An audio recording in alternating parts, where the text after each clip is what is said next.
Hola a todos. Esta vez me gustaría hablar del tema de la innovación, especialmente porque ese tema tiene mucho que ver con el tema de la prosperidad económica. Le podemos dar gracias a la innovación por todas las comodidades de la vida moderna y por levantar a muchos millones de personas de la pobreza. La innovación es importante porque, como dice Clayton Christensen, es el progreso que le agrega valor a procesos y recursos ocupados por una firma en la producción de bienes y servicios.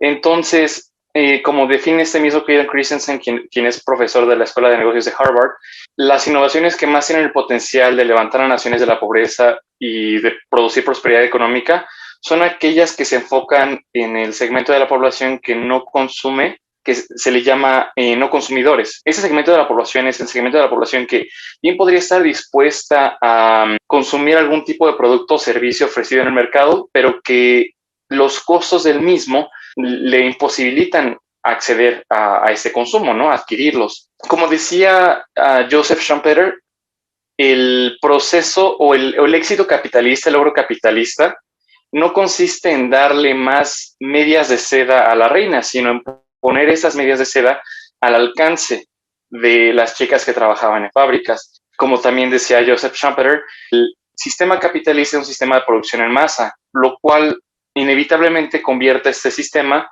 en un sistema de producción para las masas. Entonces, este proceso de innovación que permite que cada vez más personas puedan acceder a bienes y servicios que antes eran reservados únicamente para los más ricos del mundo, este proceso que nos ha permitido a nosotros ahorita, en regiones más o menos en vías de desarrollo o ya desarrolladas, vivir mucho mejor de lo que vivían las personas más ricas del mundo hace 100 años, es importantísimo en el proceso pues, de dotar de prosperidad a todo el mundo.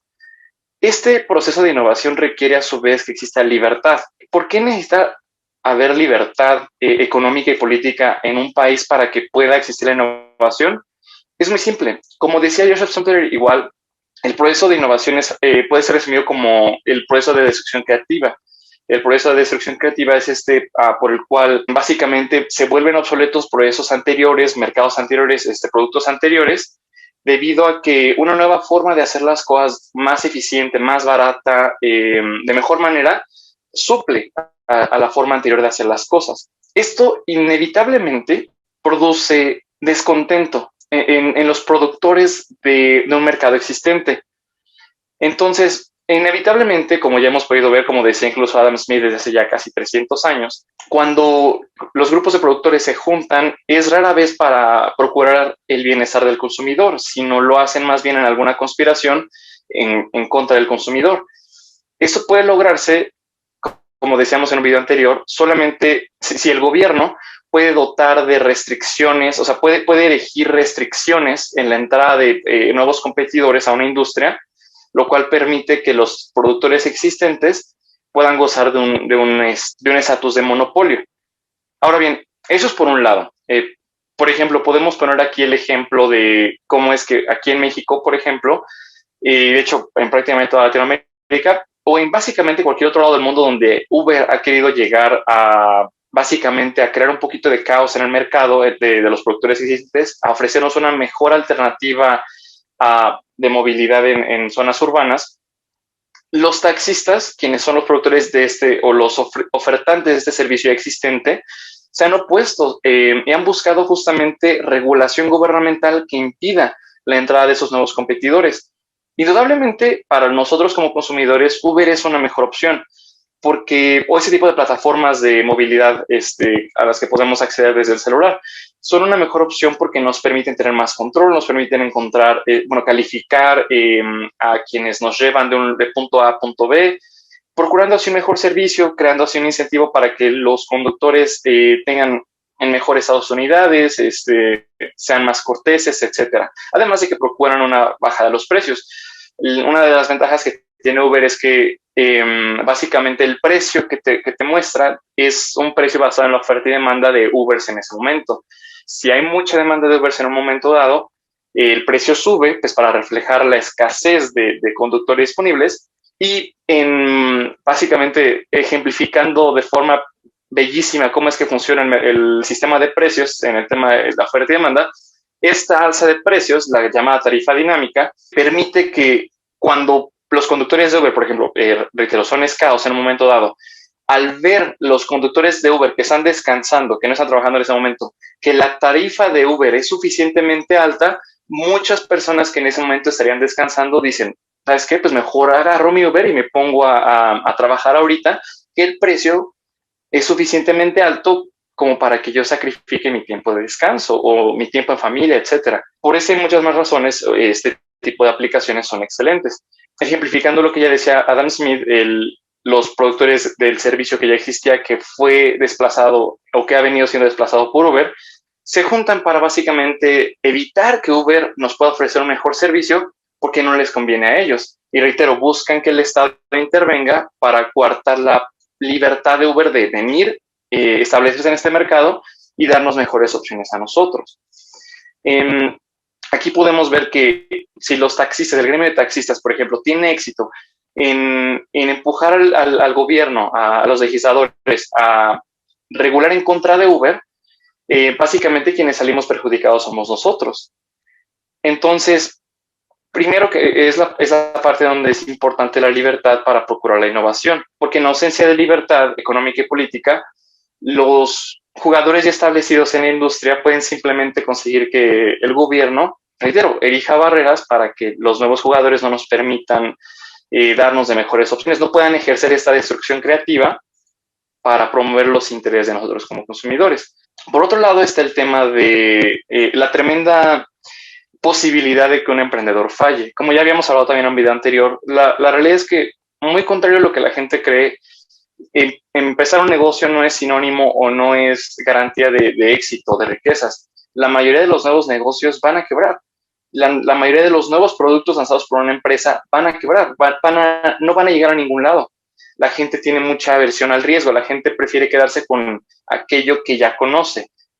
Un dicho de aquí en México ejemplifica esa manera perfecta, donde dice más vale malo conocido que bueno por conocer. Es algo inherente de la psicología humana, que estamos acostumbrados o que buscamos siempre ocupar aquello que ya nos ha probado en el pasado, que es útil. Hay un efecto psicológico que se llama el efecto de mera exposición, en donde básicamente si meramente el que tú veas un estímulo, te encuentres con un estímulo, muchas veces hace que te empiece a causar agrado ese estímulo. A pesar de que no tenga cualidades inherentes que lo hagan de tu gusto, el meramente verlo con frecuencia te va a hacer verlo con agrado eventualmente. Eso es lo que pasa pues, en el mundo igual de los negocios y el emprendimiento. Te acostumbras a simplemente comprarle a quienes ya te han mostrado cierta medida de fiabilidad. Entonces, en virtud de esto, pues es muy difícil que un nuevo producto, que una nueva forma de hacer las cosas empiece a ganar suficiente mercado.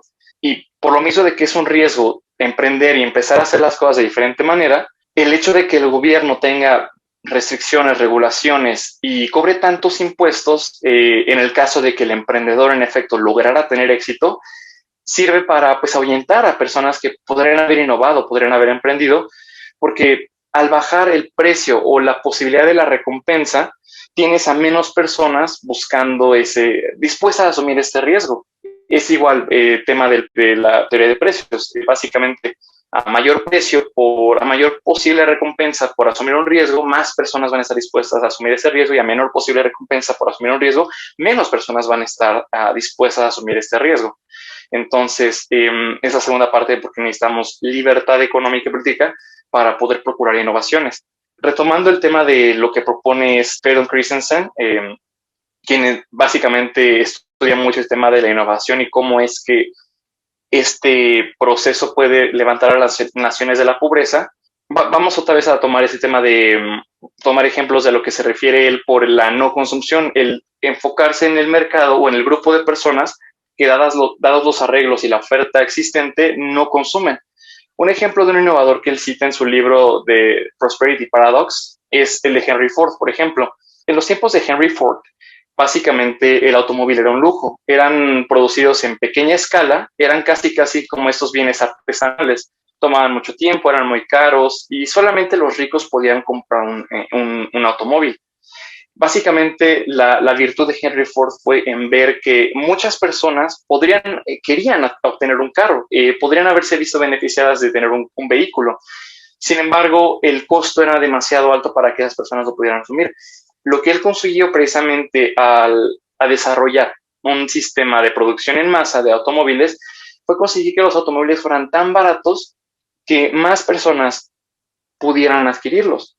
También a Henry Ford se le acredita con el hecho de haber reducido las horas laborales, por ejemplo, la jornada laboral. Y esto lo hizo Henry Ford precisamente porque para poder mantener una fábrica en buen funcionamiento, necesitas que la gente no se vaya, necesitas personal de confianza. Previo a los tiempos de Henry Ford, la jornada normal era de 6 días a la semana y 9 horas de trabajo. Pero esto resulta, igual es algo que expone Clayton Christensen, en una tremenda cantidad de abandono laboral. Henry Ford tendría que contratar a más o menos 4 personas para una plaza, porque la gente se iba, renunciaba con mucha facilidad. Los costos del abandono laboral, de la rotación laboral, como se le llama, pueden ser desde el 50 al 200% del valor del costo anual de esta posición. Es decir, si tú le pagas a un empleado 100,000 pesos al año, el hecho de que tengas que estar reemplazando a ese empleado implica para ti como firma un costo de entre 50,000 y 200,000 pesos, debido pues al tema de que tienes que pagarle a un reclutador, tienes que buscar de entre los candidatos quién mejor se adapta, tienes que capacitar a esa persona nueva, tienes que asegurarte que esa persona nueva va a encajar bien con la firma, etcétera. Entonces, este método de reducir la jornada laboral fue uno de los grandes también logros capitalistas, el darle más tiempo libre a las personas y pues conseguir que esas personas fueran más productivas en las pocas horas que en la jornada reducida que tenían. Otro beneficio que resulta de la innovación, y es un tema que trata un excelente profesor que se llama Václav Smil, que es un geógrafo, es un especialista en la materia de la energía y materiales, así como un investigador del MIT que se llama Andrew McAfee, se llama el tema de la desmaterialización. En los 1700, Thomas Malthus predecía que debido a que la población crece de forma geométrica y la capacidad de la gente de producir alimentos crece de forma lineal, o bueno, esa incapacidad de producir suficientes alimentos para suficientes personas era como una especie de barrera, de tope en la población. Mucha gente iba a morirse de hambre y eso ejercía como presiones hacia abajo en la cantidad de personas que podían sobrevivir, ¿no? Malthus, pues, a pesar de que hoy día lo consideramos un terrible pesimista, pues Malthus estaba hablando de experiencia. En sus tiempos, a pesar de que Inglaterra sería la cuna de la revolución industrial y una de las naciones más prósperas del presente, Inglaterra estaba sumida tanto en la pobreza como muchas otras regiones del mundo. Tanto era el caso que, por ejemplo, la malaria, que es una enfermedad que consideramos aislada de regiones tropicales y pobres, era común en Inglaterra en los 1700 y previamente. Entonces, Thomas Malthus no podía imaginarse que nuestra capacidad de innovar iba a llevarnos a encontrar métodos y soluciones para para producir más comida en menos tierra, para producir agricultura más intensiva y un sinfín de innovaciones después que se sostuvieron en el fundamento presentado por la agricultura, porque la agricultura permite la división de trabajos. Previo a que nosotros fuéramos agricultores de nuestra especie y fuéramos cazadores-recolectores, todos tenían que involucrarse en el tema de caza-recolecta, porque te tomaba todo el día buscar frutos, ir a cazar un animal, etcétera. La agricultura permitió que cada vez menos personas se dedicaran a la producción de alimentos, permitiendo la especialización de otras personas en otro tipo de producción de bienes y servicios. Y mientras más intensiva se empezó a volver la agricultura posterior a la revolución industrial, menos personas fueron necesarias debido a la introducción de capital en la agricultura, o sea, máquinas y todo esto que permitían a la agricultura pues producir más, ocupando menos gente y menos tierra. Justamente es el tema de la desmaterialización, hacer más con menos. Y esa es la tendencia que ha mostrado la humanidad pues desde justamente la revolución industrial. Cada vez ocupamos menos tierra para poder producir más alimentos, cada vez ocupamos menos materiales para poder producir nuestros bienes, porque los procesos se vuelven eficientes debido a que los dueños del capital, los dueños de las fábricas, buscan minimizan costos al evitar desperdiciar materiales en la producción, energía, tiempo, y así pues se consigue ocupar menos de la tierra, menos recursos naturales para poder producir cada vez más y más cosas. Ese es el tema de la desmaterialización. Nuestro consumo cada vez requiere menos materiales. Por ejemplo, podemos pensar en los smartphones que ocupamos ahorita como parte de nuestra vida cotidiana. Antes, imagínate cuántos dispositivos, cuánto plástico, metal, circuitos, cuánta labor humana se ocupaba para entregarte todo lo que ahorita tienes en la palma de tu mano, para producir una videocámara, un grabador de voz, por ejemplo, un lugar para ver tus fotos, etcétera. Una computadora, ahorita los celulares son más poderosos que las primeras computadoras que ocupaban una habitación completa de espacio.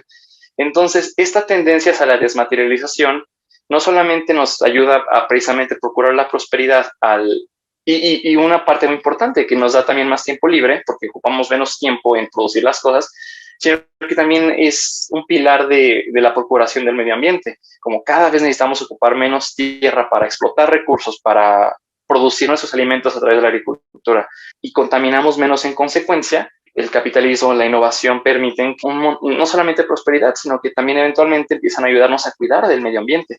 Como dice Andrew McAfee, empezamos a cuidar de la naturaleza al no ocuparla. Un tema que también toca Michael Schellenberger, que es un ambientalista, quien está a favor del capitalismo y quien cree que, de hecho, el capitalismo es la única forma en la que vamos a poder cuidar del medio ambiente, el procurar más prosperidad para todos. Eso que nos permite eventualmente empezar a cuidar de nuestro medio ambiente. Entonces, reitero, estos beneficios de la innovación, esta prosperidad, esta mejora en nuestro medio ambiente, solo son posibles si en el entorno político-económico existen incentivos para que las personas puedan innovar sin que el gobierno esté coartando las libertades de quienes podrían ser innovadores para darle posiciones monopólicas a los productores ya existentes o para ahogar el potencial de emprendimiento a través de muchas regulaciones e impuestos.